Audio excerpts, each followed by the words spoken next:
Welcome, friends and fellow collectors. Thank you for joining me for another episode of Diecast and Boring Military Mondays, brought to you by my friends at Small Scale Hobbies. Visit Small Scale Hobbies for all of your 187 military scale model needs. Alright, as you can see from the images in front of you and the title of this video, this week we're going to be taking a look at the 187 HO scale Artitec STUG 3 self-propelled assault gun. So the STUG was basically a mobile artillery unit, and quite often in battle in World War II, you would need the artillery pieces to help with the advance and continue forward. The STUG was built on a slightly modified Panzer III chassis, and it replaced the turret with an armored and fixed superstructure with a main howitzer, the main gun. It weighed 23.9 tons and had a crew of 4 men. That aforementioned main gun, 7.5 centimeter STUG 40L-48, that was capable of holding 54 rounds, but normally there'd be an artillery ammo truck nearby.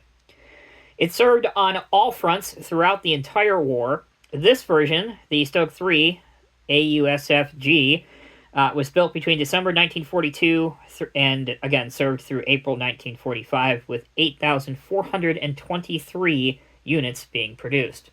Alright, that's some background info on the real vehicle. Let's go ahead and get the unboxing started. Here's the item number for those that are into that kind of thing. Again, the item number in this case, 6870562. I will post a link to all of the STUGs that are offered on the Small Scale Hobbies website, so you can check those out. Alright, let's get it open. For those of you that are not familiar, Artitec models are usually offered in kit form as well as finished form. Obviously, this example is a finished model, factory assembled, painted, and decaled. So all you have to do is get a screwdriver out, take this off the base, which we are going to do now.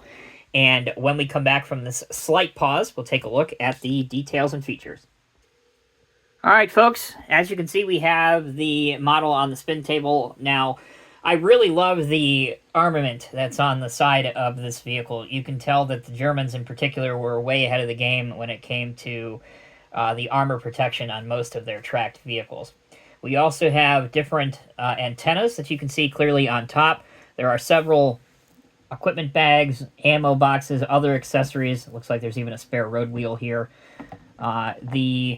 So this version of the model is obviously in a firing position because the hatches and everything are up. There's a machine gun, which I think is either an MG42 or an MG34, also assembled. So what I'm trying to say is basically you would use this in a wargaming or a war diorama. You would not use this if it's on a train, because obviously if this was in transport mode, we would not have the antennas, the hatches and stuff would be that down, etc., etc. The end of the gun barrel, the main gun, as you can see, kind of has a little bit of black on it, as do the tracks. The tracks have a little bit of wear on it, but otherwise it's really looks like an example of one that was freshly painted. And I do like the European theater camouflage that's on here. Really looks quite good.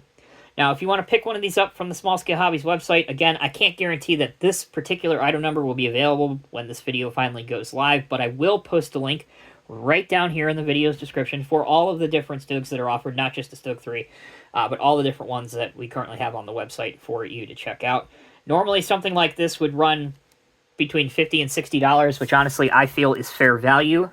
When you consider if you were to buy the model kit of this, the model kit itself would probably cost you between $25 and $35.